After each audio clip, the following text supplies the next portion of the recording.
Ramadan ini. Insya Allah pada kesempatan ini kita akan mengkaji surah Asy-Syarh. Allah Subhanahu wa taala berfirman, A'udzu billahi minasy syaithanir rajim. Bismillahirrahmanirrahim. Alam nashrah laka sadrak. Bukankah kami telah melapangkan dadamu, wahai Muhammad?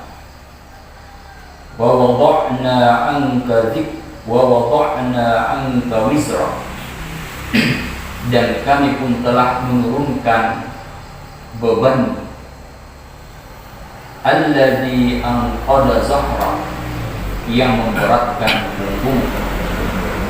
Wa rafa'na laka dzikrak, dan kami tinggikan sebutan namamu. Fa inna ma'al usri yusra, maka sesungguhnya beserta kesulitan ada kemudahan. Inna ma'al usri yusra, kembali diulang, sesungguhnya beserta kesulitan ada kemudahan. Fa iza faragta fansab, maka apabila engkau telah selesai dari suatu urusan, tetaplah bekerja untuk urusan yang lain. Wa ila rabbika farghab, dan hanya kepada Tuhanmu lah engkau berharap. Nah, ini surah yang insya Allah kita akan kaji pada subuh kali ini. Surah ini adalah surah Makkiyah, turun di Mekah. Allah Subhanahu wa ta'ala menurunkan surah yang agung ini, di mana dalam surah ini Allah Subhanahu wa ta'ala menggabungkan atau menyebutkan beberapa pokok-pokok yang bisa menjadi sebab datangnya kebahagiaan atau kelapangan dada. Oleh karenanya surah ini dinamakan dengan Asy-Syarh. Asy-Syarh itu adalah kelapangan. Asy-Syarh adalah kelapangan. Insyirahus sadri adalah kelapangan dada. Dan surah ini datang setelah surah Ad-Duha, di mana dalam surah Ad-Duha Allah Subhanahu wa ta'ala menyebutkan nikmat-nikmat yang berupa hissiyah, atau yang dapat dilihat, yang dapat disentuh dengan panca indera kita. Nikmat hissiyah tersebut disebutkan dalam surah Ad-Duha yang diberikan kepada Nabi sallallahu alaihi wasallam. Kemudian pada surah ini, surah Asy-Syarh, kembali Allah Subhanahu wa ta'ala juga menyebutkan nikmat-nikmatnya yang diberikan kepada Nabi Muhammad sallallahu alaihi wasallam. Namun pada surah ini lebih pada nikmat yang sifatnya ma'nawiyah, seperti kelapangan dada. Insya Allah nanti kita akan sebutkan satu persatu. Allah Subhanahu wa ta'ala menyampaikan kepada Nabi-Nya Muhammad sallallahu alaihi wasallam pada surah ini tentang penyebutan nikmat-nikmat yang Allah Subhanahu wa ta'ala berikan kepada. Dan itu disebutkan mulai dari awal sampai di akhir.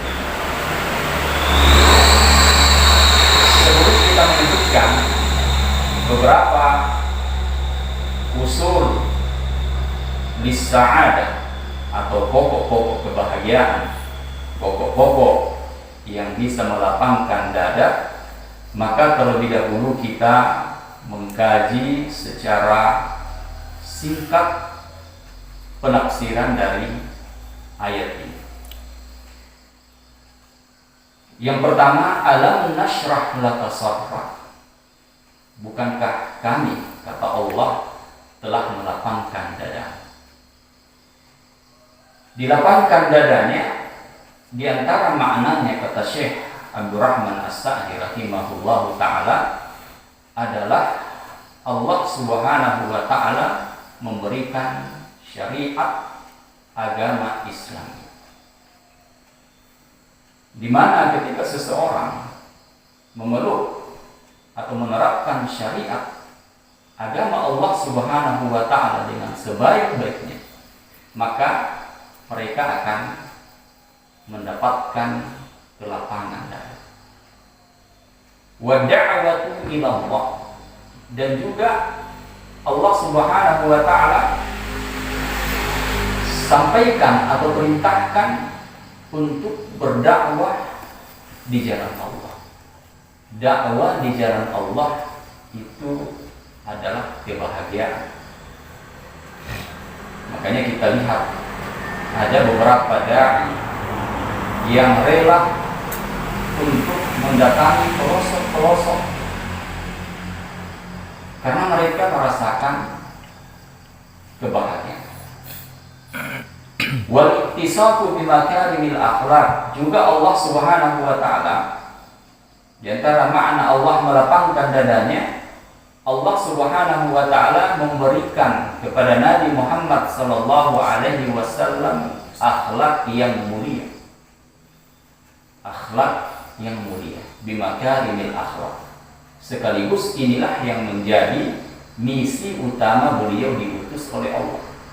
Innama bu'istu liutammima makarimal akhlak. Innama bu'istu liutammima sholihal akhlak. Sesungguhnya aku diutus oleh Allah Subhanahu wa taala untuk memperbaiki akhlak manusia. Sehingga ketika kita mendapatkan apa yang disebutkan tadi, bisa menerapkan syariat, bisa berdakwah, kemudian memiliki akhlak yang karimah, maka insya Allah kelapangan dada itu akan didapatkan. Kemudian wa wada'na anka wizrak, Allah Subhanahu wa taala menghilangkan beban dari Nabi Muhammad sallallahu alaihi wasallam. Artinya bebannya adalah dosanya, kesalahan-kesalahannya. Kalau dosa-dosa itu diangkat oleh Allah, diampuni oleh Allah, dihapuskan oleh Allah, maka akan terasa ringan diri kita ini. Karena terkadang yang memberatkan seseorang adalah karena banyaknya dosa. Ya. Berat dalam segala hal, berat beribadah, berat beraktivitas, dan lain sebagainya. Allazi anqada zahra, yang memberatkan punggung, yang memberatkan. Jadi dosa itu memberatkan seseorang. Maka orang yang diampuni dosa-dosanya oleh Allah Subhanahu wa taala itu kelihatan sangat bersemangat. Semangat dalam beraktivitas. Apakah itu aktivitas ibadah yang sifatnya ukhrawi atau aktivitas yang sifatnya dunia, dia akan bersemangat karena dosanya telah diangkat atau dihapuskan oleh Allah Subhanahu wa ta'ala. Wa rafa'na laka zikra, Allah Subhanahu wa ta'ala mengangkat namanya, ditinggikan derajatnya. Ditinggikan derajatnya oleh Allah Subhanahu wa ta'ala. Kita lihat di beberapa tempat, di beberapa penyebutan ketika disebutkan nama Allah juga disebutkan nama Rasulullah sallallahu alaihi wasallam. Misalnya pada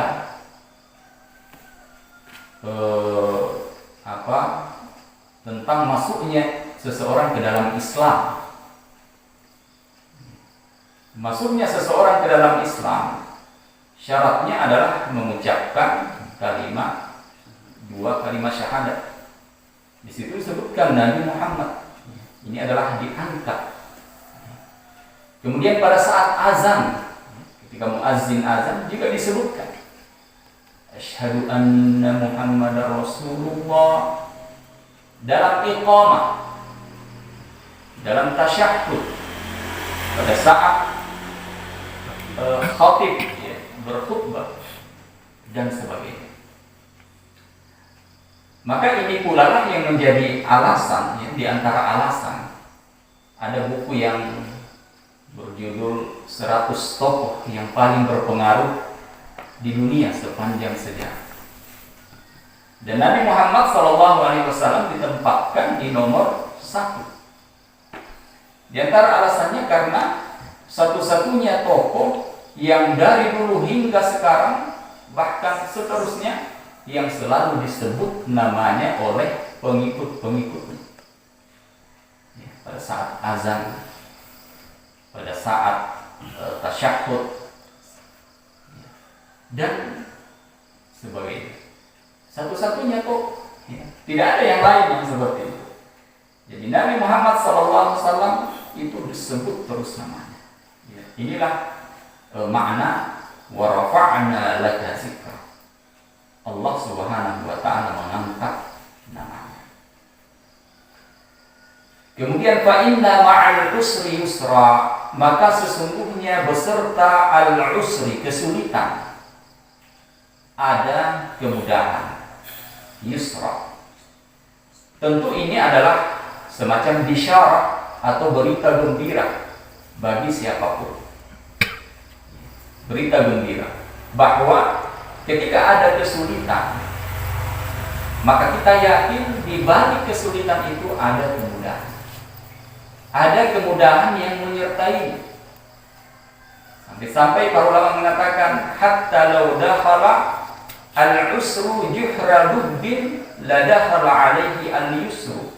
Meskipun kesulitan itu masuk ke dalam lubang biawak, maka kemudahan pun juga akan masuk. Jadi ini yang harus kita yakini, di mana Allah Subhanahu wa taala telah menyampaikan semacam berita gembira bahwa setiap kesulitan sesulit apapun itu pasti ada kemudahan yang menyertai. Kita lihat contoh pada 3 pemuda yang terperangkap dalam gua, tiba-tiba tertutup. Itu kan kesulitan, mereka tidak bisa keluar. Tapi mereka yakin setiap kesulitan itu ada kemudahan yang menyertai. Maka mereka pun berdoa kepada Allah Subhanahu wa taala dengan bertawassul kepada amalan-amalan saleh mereka, sehingga batu itu bergeser sedikit demi sedikit. Sayaj'alullahu ba'da usrin yusra. Ini di ayat yang lain Allah berfirman, Sayaj'alullahu, Allah Subhanahu wa taala akan menjadikan setelah kesulitan itu ada kemudahan. Dan juga Nabi menyebutkan inna ma'al usri yusra. Sesungguhnya beserta kesulitan ada kemudahan. Nah, sedikit kita kaji dari sisi bahasa ayat ini, ya, ayat yang kedua. 2 kali diulang. Fa inna ma'al usri yusra. Inna ma'al usri yusra. Kata para ahli bahasa, al-usru itu dikenal dengan al-ma'rifah. Al-ma'rifah. Kemudian yusra atau yusrun dikenal dengan an-nakirah. Satu menggunakan alif lam dan yang satu tidak. Al-usru menggunakan alif lam. Yusru tidak menggunakan alif lam. Ketika yang menggunakan alif lam berarti itu hanya satu jumlahnya. Tapi ketika dia tidak menggunakan alif lam, maka itu menunjukkan banyak. Menunjukkan keumuman, banyak, bukan cuma satu. Nah di sini al-usru ketika Allah menyebutkan kesulitan, dia menggunakan alif lam, berarti kesulitan itu hanya satu saja. Adapun yusra, kemudahan, itu tidak menggunakan alif lam, berarti menunjukkan kemudahan itu banyak. Ya, kemudahan itu banyak atau lebih dari satu. Nah ini yang disebutkan oleh para ahli bahasa. Kemudian fa iza faraqta fansab, apabila telah selesai melakukan suatu aktivitas, fansab, maka segera menyibukkan diri dengan aktivitas yang lain. Artinya bersungguh-sungguh. Jadi di antara makna fansab melakukan aktivitas yang lain adalah bersungguh-sungguh untuk beribadah dan berdoa. Ya, jadi dalam beraktivitas itu tidak ada kata berhenti.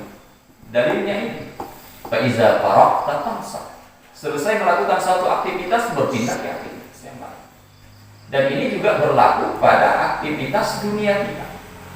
Jadi memang agama Islam ini adalah agama yang senantiasa mengarahkan pemeluknya untuk selalu bergerak, bukan untuk berdiam. Jadi sebenarnya Islam itu benci yang namanya kemalasan. Islam itu identik dengan senantiasa beraktivitas. Dalilnya ini, fa iza faraqta fansab wa ila rabbika farghab, dan hanya kepada Rabbmu farghab. Nah ini secara singkat tentang tafsiran dari Syekh Abdurrahman As-Sa'di. Nah sekarang kita menyebutkan beberapa pokok-pokok kebahagiaan. Ada 10 yang disebutkan oleh Ibnu Qayyim Al-Jauziyah rahimahullah. Ketika dan dasarnya beliau adalah pada surah ini, surah Asy-Syarh. Yang pertama, anna sa'adata biyadillahi wahdah subhanahu, bahwasanya kebahagiaan itu semata-mata datangnya dari Allah Subhanahu wa ta'ala. Allah yang mendatangkan, Allah yang memberikan kebahagiaan itu. Sebagaimana dalam ayat yang pertama, alam nashrah laka sadrak, bukankah kami telah melapangkan dada. Bahwa subhanahu allazi yashrah la ghairah, Allah yang melapangkan dada dan bukan selainnya. Maka ketika ada orang yang mencari kebahagiaan selain kepada Allah, maka mustahil dia bisa meraih kebahagiaan. Ada orang yang berusaha mencari kebahagiaan dengan mengumpulkan harta sebanyak-banyaknya. Dia tidak akan ketemu. Karena yang memberikan kebahagiaan itu hanya Allah Subhanahu wa ta'ala. Nah, di awal kita di sini saya sempat sebutkan resep bahagia itu ada 3. Yang pertama, ketika Allah Subhanahu wa ta'ala menyelesaikan segala persoalan kita. Wa may yattaqillaha yaj'al lahu makhraja. Siapa yang bertakwa kepada Allah, Allah akan keluarkan dari segala persoalan, ditunjukkan jalan keluar. Kemudian yang kedua, ketika seseorang terpenuhi kebutuhan-kebutuhan, wa yarzuqhu min haitsu la yahtasib, Allah berikan rezeki dari arah yang tidak disangka-sangka. Dan yang ketiga, ketika Allah masukkan dia ke dalam syurga. Innal muttaqina fi jannatin na'im. Sesungguhnya orang-orang yang bertakwa itu berada di syurga yang penuh dengan kenikmatan. Yang kedua, as-sa'adatu takunu fil qalbi wa laysa al-aql. Kebahagiaan itu letaknya di hati, di dada, bukan di akal. Makanya di dalam ayat ini disebutkan laka sadrak, pada dada. Jadi ketika hati seseorang itu tenang, bahagia, maka ya, dia menjadi orang yang bahagia. Artinya semua anggota badannya juga akan merasa. Jadi letaknya di hati. Kemudian yang ketiga, usurus sa'adah yang ketiga, pokok kebahagiaan yang ketiga adalah maghfiratul dzunub. Ketika Allah mengampuni dosa-dosa. Jadi kalau dosa-dosa itu diampuni, ada rasa bahagia. Kita merasakan itu kelapangan dan wa wada'na anka wizrak. Wa wada'na anka wizrak artinya Allah Subhanahu wa taala mengangkat atau menghapuskan dosa-dosa tersebut. Setiap seseorang setiap berkurang dosanya atau terhapus dosanya sedikit demi sedikit, maka dia akan semakin dekat kepada kebahagiaan. Kebahagiaan itu kan bertingkat-tingkat. Kebahagiaan saya tentu berbeda dengan kebahagiaan Pak Andi. Kebahagiaan Pak Andi tentu berbeda dengan kebahagiaan Pak Haji Ali dan sebagainya. Jadi setiap orang berbeda-beda. Tergantung sejauh mana Allah Subhanahu wa taala membersihkan dia dari dosa-dosa. Sejauh mana Allah Subhanahu wa taala menghapuskan dosa-dosa. Dan kita sudah tahu bersama bagaimana cara menghapuskan dosa itu. Kalau dosa besar, bertobat, taubatan nasuha. Ya ayyuhalladzina amanu tubu ilallahi taubatan nasuha. Kalau dosa-dosa kecil, yaitu dengan istighfar, memohon ampun, astagfirullah. Rasulullah setiap hari beristighfar sebanyak 70 kali. Dalam beberapa riwayat sebanyak 100 kali. Padahal beliau sudah diampuni dosa-dosa dan sudah dijamin masuk surga, tapi masih tetap beristighfar. Inilah beliau senantiasa memberikan qudwah, panutan kepada umatnya. Maka kita sebagai hamba yang tidak maksum, yang tidak bebas dari kesalahan, tentu lebih banyak lagi atau lebih pantas lagi untuk banyak beristighfar, memohon ampun. Kemudian di antara cara yang lain menghapuskan dosa juga sudah kita sebutkan, yaitu banyak beramal saleh. Innal hasanat yuzhibnas sayyi'at. Sesungguhnya kebaikan-kebaikan itu niscaya akan menghapuskan kesalahan-kesalahan. Jadi semakin banyak amalan saleh kita, ibadah kita, maka dosa itu akan terhapus dengan ia sendirinya. Maka pada saat itulah kita akan merasakan yang namanya kebahagiaan. Makanya Syekh Al-Utsaimin rahimahullah mengatakan, seseorang yang sudah sangat nyaman dalam ibadah, maka dia ingin beribadah terus-menerus. Dia ingin ibadah terus-menerus karena sudah merasakan kebahagiaan. Ini adalah tingkat kebahagiaan yang luar biasa. Ketika dia selesai sholat, dia ingin sholat lagi. Ketika dia selesai sholat zuhur, dia ingin sholat asar. Begitu seterusnya. Bahkan di antara para sahabat, saking bahagianya bermunajat, berkhalwat dengan Allah Subhanahu wa taala pada saat mereka sholat, mereka terluka, tertembak atau kena panah, itu mereka tidak rasakan. Jadi ada satu kisah, ada sahabat yang sedang sholat, tiba-tiba dipanah dari belakang oleh musuh, orang kafir Quraisy. Tapi sang sahabat tersebut tidak merasakan sakit sedikit pun. Dia tetap selesaikan ibadah sholatnya. Nanti ketika selesai sholat baru dia cek. Inilah letak kebahagiaan. Kebahagiaan yang sudah sampai pada tingkat tinggi. Kemudian yang keempat, raf'ul zikri al-hasan. Allah Subhanahu wa taala mengangkat penyebutannya dengan penyebutan yang baik. Wa rafa'na laka zikra. Az-zikru al-hasan yastajlibu du'a'un nas.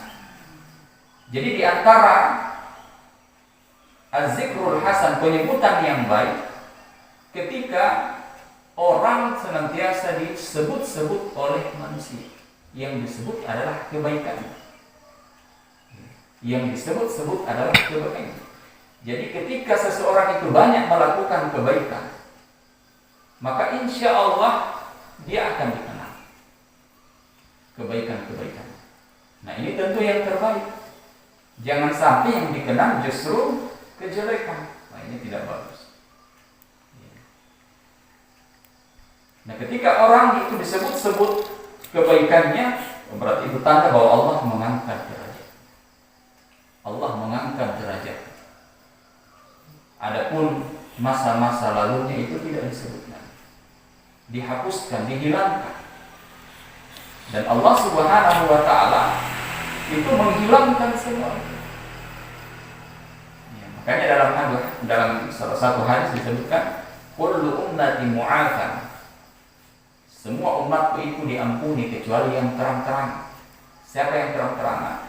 Ketika diampuni, sudah diampuni, tapi dia ceritakan kepada yang lain, oh saya melakukan ini, melakukan ini. Perbuatan-perbuatan dosanya itu dicerita ke sana kemari.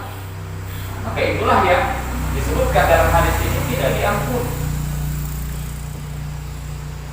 Jadi melakukan kebaikan itu menjadi sebab kebahagiaan dan akan terus disebut namanya baik Allah Subhanahu wa taala maupun orang-orang yang ada di sekitar.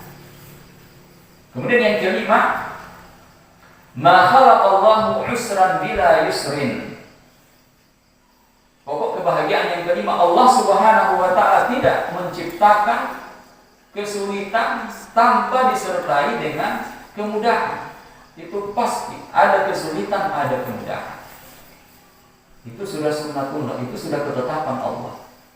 Fa inna ma'al usri yusra. Maka kalau kita ada kesulitan, selalu ingat ayatnya. Pasti ada kemudahan yang menyertai. Pasti ada. Sehingga banyak orang yang berputus asa ketika diberikan kesulitan. Sampai-sampai ada yang bunuh diri. Tapi bagi orang yang beriman, dia selalu yakin ketika diuji oleh Allah Subhanahu wa taala dengan kesulitan dalam menjalani kehidupan ini, maka dia selalu yakin ada kemudahan di balik. Ada kemudahan di balik itu yang nanti akan menghilangkan kesulitan. Nah, ihwa jamaah yang dimuliakan oleh Allah Subhanahu wa taala. Itu yang kelima. Yang keenam, al-yusru yanzilu fi lahzati nuzulil usr. Min qouli ta'ala ma'al usri yusra. Kemudahan itu sebenarnya turun bersamaan dengan adanya kesulitan. Itu sudah ada kemudahan di sini. Di mana Allah dalam ayat ini mengatakan ma'al usri yusra, beserta kesulitan ada kemudahan. Jadi memang sudah disertai dengan kemudahan. Walam yakul ba'dal usri yusra, dan Allah tidak mengatakan setelah kesulitan ada kemudahan, tapi ma'a, disertai. Jadi bersamaan ada kesulitan, sudah ada kemudahan di sini. Sudah ada kemudahan di sini. Maka segeralah kembali kepada Allah Subhanahu wa taala agar kemudahan itu langsung diberikan pada saat itu. Nah, cuma karena kebanyakan orang ketika diuji kesulitan oleh Allah Subhanahu wa taala tidak langsung dikembalikan kepada Allah, tapi mengeluh dulu. Mengeluh. Sehingga kemudahan itu tidak segera datang, karena semuanya sudah ada. Ya, itu turun secara bersamaan, kesulitan dan kemudahan, langsung ada kemudahannya. Tapi karena mengeluh ya, terlebih dahulu, sehingga tidak ya, diberikan pada saat itu. Ya, makanya sabar yang ketiga, sabar terhadap takdir yang tidak nyaman. Ya, bersabar ya, supaya Allah Subhanahu wa Ta'ala berikan ya, jalan keluar. Nah, ini yang harus kita yakini ya. Ma'al usri yusra, itu disertai, bukan datang setelahnya, tapi langsung diiringi oleh kemudahan. Yang kedelapan, yang ketujuh, kullu usrin ma'ahu yusrani. Nah, ini tadi yang kita jelaskan dari sisi bahasanya, satu kesulitan ada dua kemudahan yang menyertai. Satu kesulitan ada dua kemudahan yang menyertai.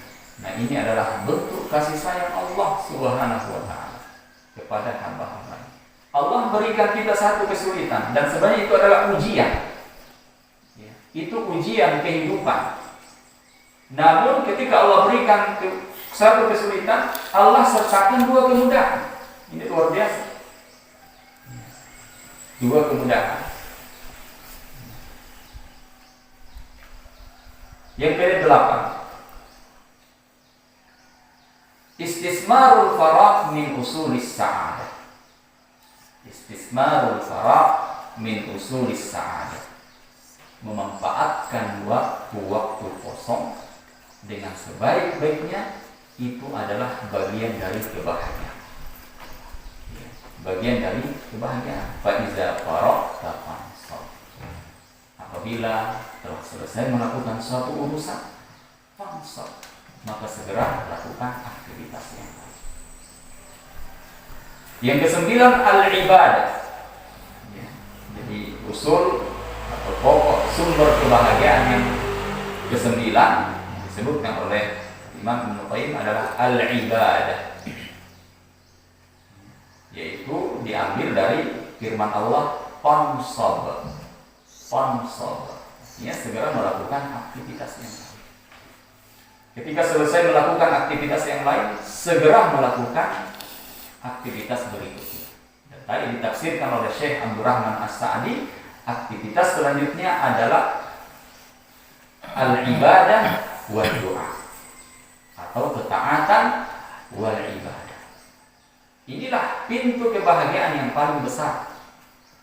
Jadi ibadah atau ketaatan kepada Allah, itulah pintu kebahagiaan yang paling besar. Ya, pintu kebahagiaan yang paling besar. Ya. Makanya Syekhul Islam Ibnu Taimiyah rahimahullah mengatakan, man arada as-sa'adah, siapa yang menginginkan kebahagiaan, falyalzim uqdatal hudud, maka hendaklah dia senantiasa beribadah kepada Allah Subhanahu wa Ta'ala. Itulah sumber kebahagiaan yang paling besar. Yang terakhir adalah al-ikhlasu fi sarfi wujuhir raghabat lillahi ta'ala, lillahi wahdahu la siwahu. Artinya senantiasa ikhlas dalam mengerjakan ketaatan kepada Allah Subhanahu wa Ta'ala. Sebagaimana yang disebutkan di ayat yang terakhir, wa ila rabbika farghab. Yang dimaksud adalah berusaha untuk ikhlas dalam mengerjakan segala aktivitas ibadah. Dan ketika ini bisa diwujudkan, maka insya Allah kebahagiaan itu berupa kelapangan dada akan kita dapatkan. Nah, ini yang disebutkan oleh Imam Ibnu Qayyim al-Jauziyah rahimahullah taala tentang pokok-pokok atau sumber-sumber kebahagiaan. Yang paling inti dari semua itu adalah ketaatan. Ketaatan memaksimalkan ibadah kepada Allah Subhanahu wa Ta'ala. Orang yang kuat ibadahnya adalah orang yang paling disitulah kebahagiaan. Semakin kuat ibadah, semakin bahagia seseorang. Tapi ketika ibadahnya tidak bagus, maka dia juga merasakan kesempitan dada dan sebagainya.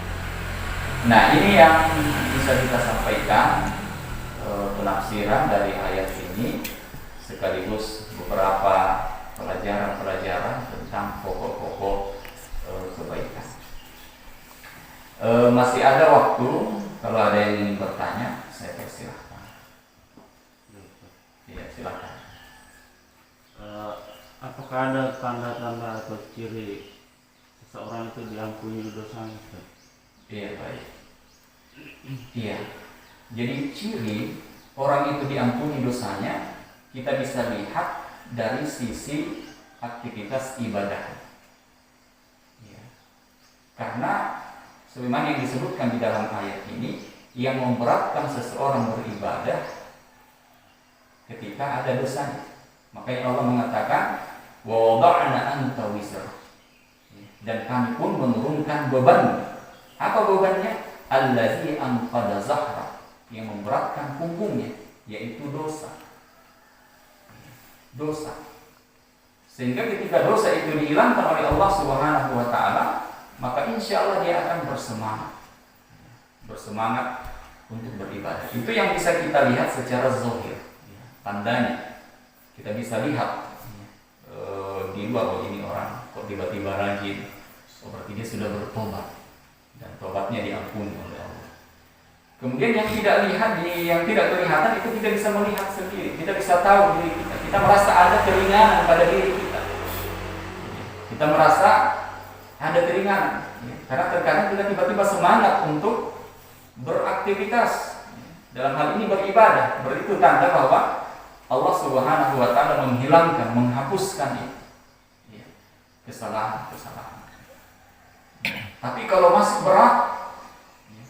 berat untuk beribadah, masih sulit, padahal sudah dipaksa tapi masih sulit, berarti masih banyak, harus banyak-banyak beristighfar.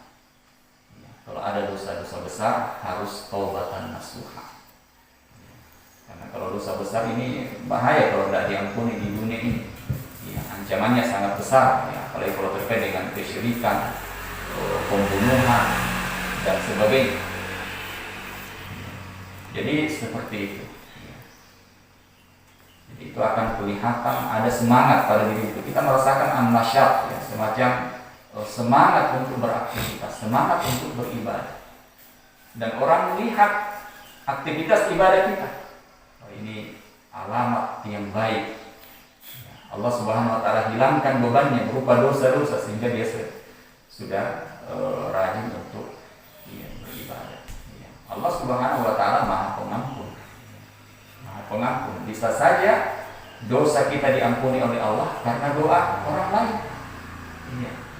Bisa saja Allah ampuni dosa kita karena doa orang lain. Maka kita jangan biarkan saudara-saudara kita, teman-teman kita, tetangga-tetangga kita dan sebagainya, jangan kita lupakan mereka dalam doa-doa. Selipkan nama-nama mereka, doakan mereka. Mudah-mudahan Allah Subhanahu wa taala mengampuni mereka, sehingga mereka mendapatkan hidayah untuk beribadah kepada Allah. Dan semakin kuat beribadah, maka dosa akan semakin terhapus. Cuma karena memang maksiat itu ada di sekeliling kita, jadi dosa itu pun juga bahkan setiap kita keluar itu dosa sudah bertambah terus. Contoh masalah pandangan mata.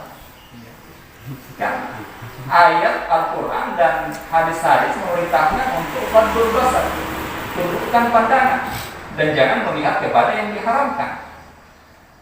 Kita kan hidup di lingkungan di akhir zaman ini yang memang zaman fitnah. Jadi setiap kita melihat, bahkan kan biasa-biasa saja, padahal itu kan dosa. Lihat wanita yang tidak menutup aurat, itu kan dosa. Melihat aurat kan diharamkan. Ya, terus tapi kan biasa-biasa saja. Tapi bagi orang yang sudah sangat kuat imannya, itu pengaruhnya luar biasa. Ya, pengaruhnya itu bisa menyebabkan mereka sulit untuk beribadah. Contoh Imam Syafi'i yang melihat betis, ya, itu pun tidak disengaja. Pengaruhnya luar biasa, menyebabkan hafalan beliau ya kabur dan sulit untuk belajar. Hanya melihat betis wanita itu pun tidak disengaja.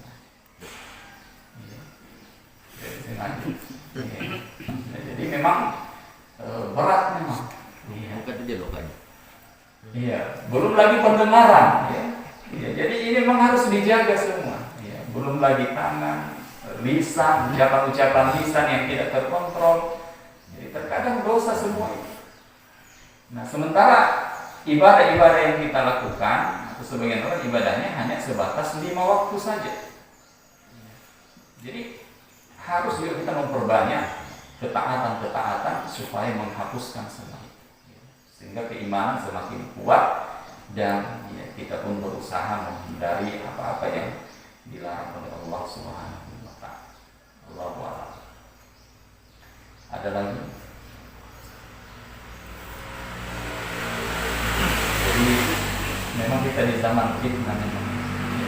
Kata Syekh Al-Utsaimin ketika menafsirkan kata fitnah dalam hadis Nabi Sallallahu Alaihi Wasallam, fitnah itu syubhat dan syahwat.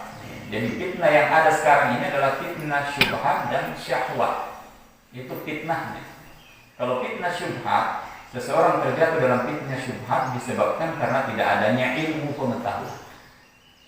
Banyak orang yang terjatuh dalam perkara-perkara syubhat, seperti muamalah-muamalah yang syubhat, yang tidak jelas halal atau haram. Banyak yang terjatuh di dalam karena tidak ada ilmu. Tidak ada ilmu karena malas untuk hadir dalam majelis ilmu, tidak bertanya kepada para ahli ilmu. Kemudian yang kedua, fitnah syahwat. Orang terjatuh dalam fitnah syahwat bukan karena tidak ada ilmu, tapi karena tidak sanggup membendung keinginan hawa nafsu. Syahwat di sini banyak ya, syahwat kepada harta, syahwat kepada wanita dan sebagainya. Seperti yang dijelaskan dalam surah Al-Imran ayat yang ke-14. Zuyyina linnas hubbus syahawati minan nisa'i wal banina wal qanatiril muqantarah dan seterusnya. Ya, artinya memang syahwat itu fitrahnya cenderung kepada wanita, cenderung kepada anak keturunan, cenderung kepada harta, itu memang seperti itu. Nah, kita yang mengontrol. Cenderung kepada wanita tidak masalah. Nah, cuman kalau memperturutkan hawa nafsu kepada yang diharamkan, nah disitulah dosanya. Tapi kalau kepada pasangan yang halal di malam hari Ramadan boleh. Tapi kalau di siang haram. Ya, di siang hari haram. Dan seterusnya. Nah, itu fitnah yang disebutkan oleh Syekh Al-Utsaimin. Kalau tidak ada lagi, kita tutup dengan membaca doa kafaratul majlis. Subhanakallahumma wa bihamdik, asyhadu an la ilaha illa anta, astaghfiruka wa atubu ilaik. Assalamualaikum warahmatullahi wabarakatuh. Waalaikumsalam warahmatullahi wabarakatuh.